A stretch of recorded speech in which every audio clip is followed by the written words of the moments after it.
Hi guys, this is Andy. Right now, I have here the Redmi Pad SE 8.7. As you all know, this is the smallest Android tablet in the market. So here in the Philippines, it costs around 6 to 7,000, I think. And we ordered this one at Lazada. So I recommend you buying at Lazada, legit. And we're going to unbox this Redmi.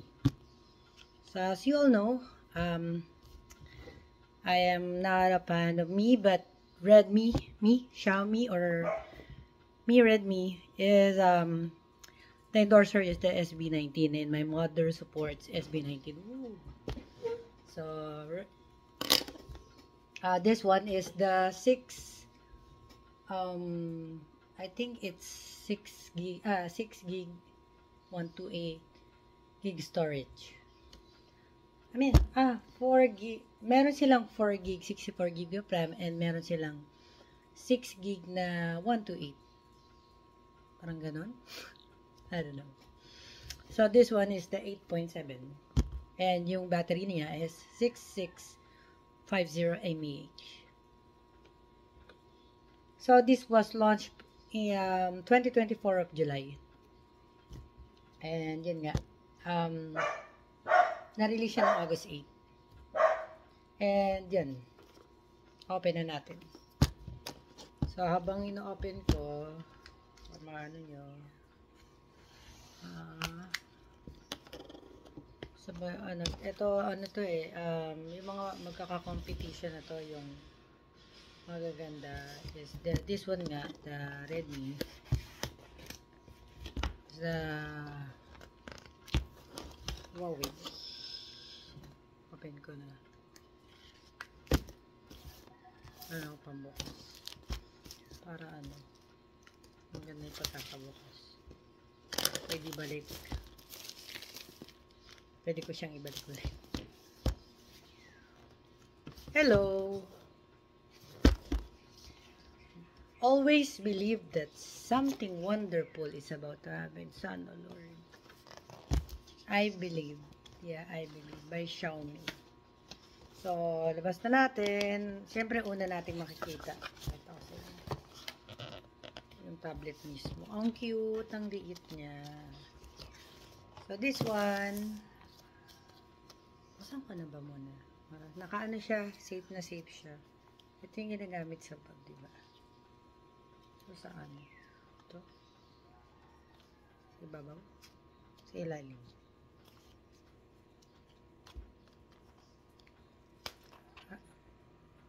Bakit napupunit? Ay, this one.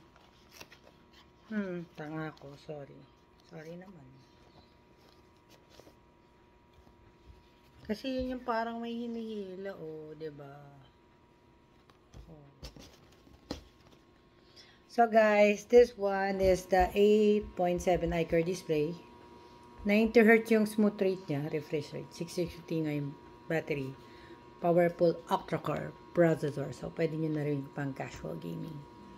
So, pag naglalaro kayo, Mobile Legends, bang bang. Ang cute niya! Small. Saktong-sakto lang sa matanda. Yeah. My mom is old but not that old. So, gusto niya yan. This is setup ko lang. That's hers, not mine. She support me, Redmi, Xiaomi. So, this is the booklet.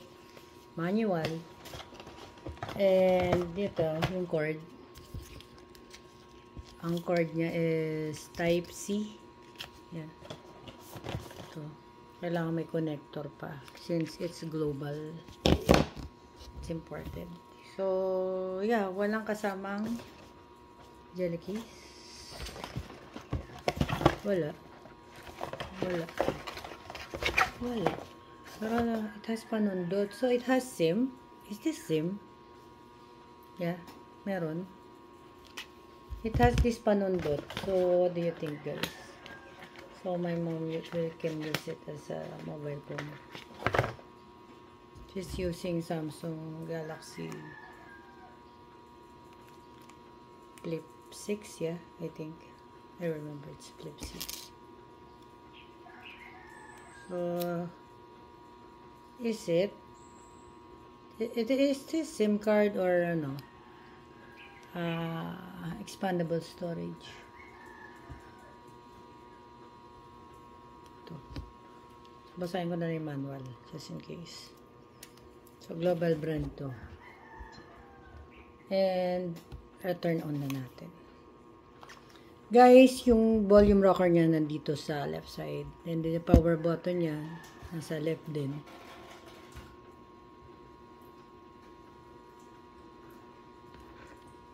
And, naka Type-C na siya. And, the good thing, meron siyang 3.5mm jack. So, kung wala kayong pang-Bluetooth. Ito yung speaker niya. Dalawang speaker niya. From top to bottom. Tapos, microphone. So, microphone din, up, top and bottom, may microphone. So, pag naglalaro kayo, yun ang takpan. Ano ang video. Ganda. Sakto-sakto lang yung size niya. Kung looking for yung wala kayong pangbili ng iPad Mini 6. So, this one. So, yung ano niya, likod niya, hindi siya anuhan ng mga dust. Kasi it's matte.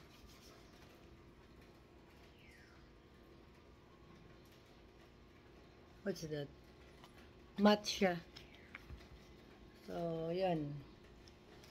Ang main camera niya, guys, this one, 8 megapixel. May LED flash din siya. 1080. Ang video niya is 1080. 30 frames per second. Ang single video lang siya. May wide din. Main camera. Selfie camera niya is 5. This one. 5 megapixel, 2.2. So, medyo malapit ng konti. Tapos, ang video nun, 1080, 30 frames per second. So, meron na rin siyang WLAN, Bluetooth, NFC, no. Radio. Yeah, meron ba? On na natin. So, doon. Yan. Expect the unexpected. So, ito, ilan ba color nito? Ay, guys, 18 watts yung ano niya. Wired charger niya. Pinakita ko sa inyo. So, ang mga color niya, Aurora Green, Sky Blue, and Graphite Gray. So, ano sa tingin nyo to? Graphite Gray. Yeah, tama. So, 128 ang storage nito. 6 gig, 128 RAM. Malaki, diba? Yan. So, kung bibili rin kayo, Hyper yung ano niya, OS niya. Xiaomi Hyper OS. Yan. I-configure ka na siya later. So, yun. Ang pinaka maganda ba sa kanya? Ano ang kanyang chipset? MediaTek Helio G85. Android 14 Hyper OS yung ano niya, OS niya. So, CPU niya octa-core. And yung GPU niya is Mali GB22 MC2. Kala mo naman galing ko, no? So, yun. Set-up ko na siya. And, tingnan natin. So, try natin. That's yung my other video kung gaano ka ba kabilis to. So, yun. Ito yung pinaka-budget meal na ganito kaliit na pwede pang casual gaming. Diba? So, yan lang. I recommend this. Redmi Pad. To be exact, it's Redmi Pad SE 8.7. So, yun lang po. Please like, share, and subscribe to my channel. This is Andy. Peace!